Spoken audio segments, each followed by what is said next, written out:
Hello everyone. So now we are heading towards our next topic, that is Henry's law. It's most important topic of the chapter. Henry's law deals with the solubility of gaseous solute in liquid solvent. Alright, we have studied it under the topic of solubility, its factors affecting solubility of gaseous solute in liquid solvent. Now we are heading towards the major topic of the chapter and most important, that is Henry's law. So, as I told you, Henry's law is a quantitative relationship between solubility of gaseous solute, that is, solubility and pressure of gas in liquid solvent, that is, quantitative relationship between solubility and pressure of gas. Okay. Statement says that at a given temperature, the solubility of gaseous solute in liquid solubility of gaseous solute in liquid solvent is directly proportional to the partial pressure of gas present above the surface of solution. Right? Means the partial pressure of gas which is not dissolved, that is present above the surface of solution. Okay, solubility of gaseous solute in liquid solvent is proportional to the partial pressure of gas present above the surface of solution. Let's take an example. See, this is the dissolved gas in the solvent and this is the amount of gas particles present above the surface of solution. So solubility of gas will depend directly on the partial pressure of this gas which is present above the surface of solution. Understood? Scientist Dalton further suggested that if solubility is taken in terms of mole fraction, instead of solubility we take mole fraction, then our statement will flip as at a given temperature, instead of solubility now we have to add mole fraction. Okay, mole fraction of gas, that is gaseous solute in liquid solvent, mole fraction is directly proportional to partial pressure of gas present above the surface of solution. So according to Dalton, nothing but instead of solubility you have to take mole fraction. Dalton suggested to take solubility in terms of mole fraction. Okay, so mole fraction of gaseous solute in liquid solvent is directly proportional to the partial pressure of gas which is present above the surface of solution. So mole fraction, we know it, symbolical form, it is denoted as X. It is proportional to P, or P is proportional to X. On removing this proportionality sign, we get P is equals to KH into X. This KH now resembles Henry's constant. KH is Henry's constant. So if P is the partial pressure of gas, KH is Henry's constant, X is the mole fraction of gas. Okay. Graphical validation of Henry's law. In the graphical form, we have to plot a graph of partial pressure of HCl versus mole fraction of HCl in cyclohexane at 293 Kelvin. It's given in our text also. Okay, partial pressure of HCl versus mole fraction of HCl in cyclohexane at 293 Kelvin. We will get a straight line and the value of slope is KH. Its unit is bar. See, this is the graph given in your text. That is partial pressure of HCl in torr versus mole fraction of HCl in its solution in cyclohexane. Solute is HCl and solvent is cyclohexane. If you are plotting, you are getting the straight line. The value of slope will be KH. Its unit is bar. So next is significance of KH. That is with relation with temperature.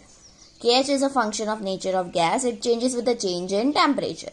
If you are increasing the KH, solubility decreases. Why?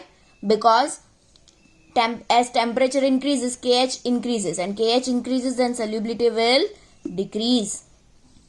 We know that on increasing temperature, the solubility decreases of gaseous solute. We are talking here about gaseous solute. So on increasing the temperature, the solubility will decrease. Okay, KH increases and solubility decreases. So higher the value of KH, lesser will be the solubility. Higher the KH, lesser will be the solubility. Lesser the KH, higher will be the solubility. See, in text table 2.2 we are given various values of KH. So higher the KH, lesser will be the solubility in water, and lesser the KH, more will be the solubility, right? So see this 1.83 in 10 raised to minus 5, that is formaldehyde. This is having minimum KH value, so its solubility will be maximum. Okay, higher the KH, lesser will be the solubility. Here highest value of KH, it is of helium, so it is less soluble in water. Next is limitations of Henry's law. When is Henry's law applicable? It is only for solutions which show ideal behavior at higher temperature and lower pressure. Only for solute which does not show any kind of association or dissociation. Association is combination of solute particles. They associate together. And dissociation means breaking down of solute particles. Okay. So solution which shows no association or dissociation, then Henry's law is applicable. And the last point, it is only for the solution which does not undergo chemical change. And the last topic of theoretical portion of Henry's law is applications of Henry's law. First is production of carbonated beverages, the cold drinks, the soft drinks that you have. It has dissolved carbon dioxide into it, right? So to increase the solubility of carbon dioxide in soft drinks and soda water, it is sealed at high pressure. It is sealed. As you open the sealed cap, pressure releases, okay, and the cold drink oozes out, right? So production of carbonated beverages, that is to increase the solubility of carbon dioxide in soft drinks and soda water, it is sealed at higher pressure.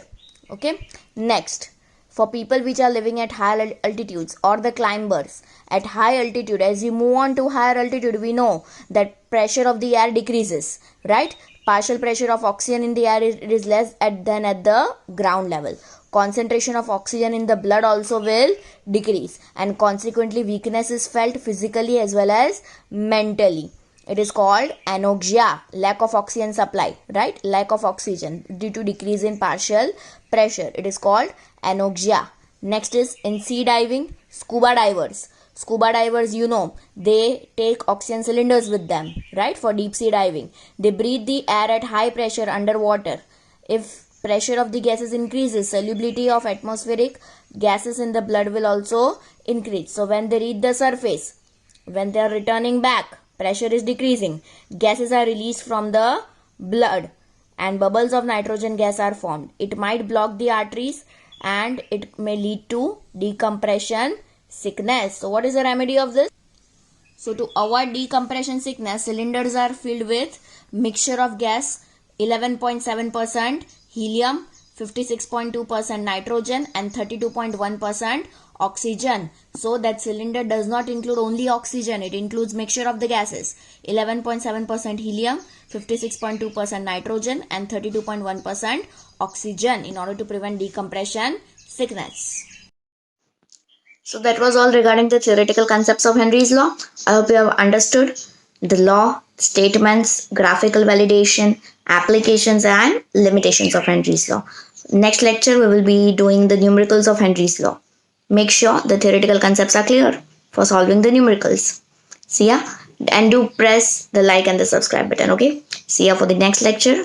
We will be heading towards the numericals of Henry's law. Bye bye.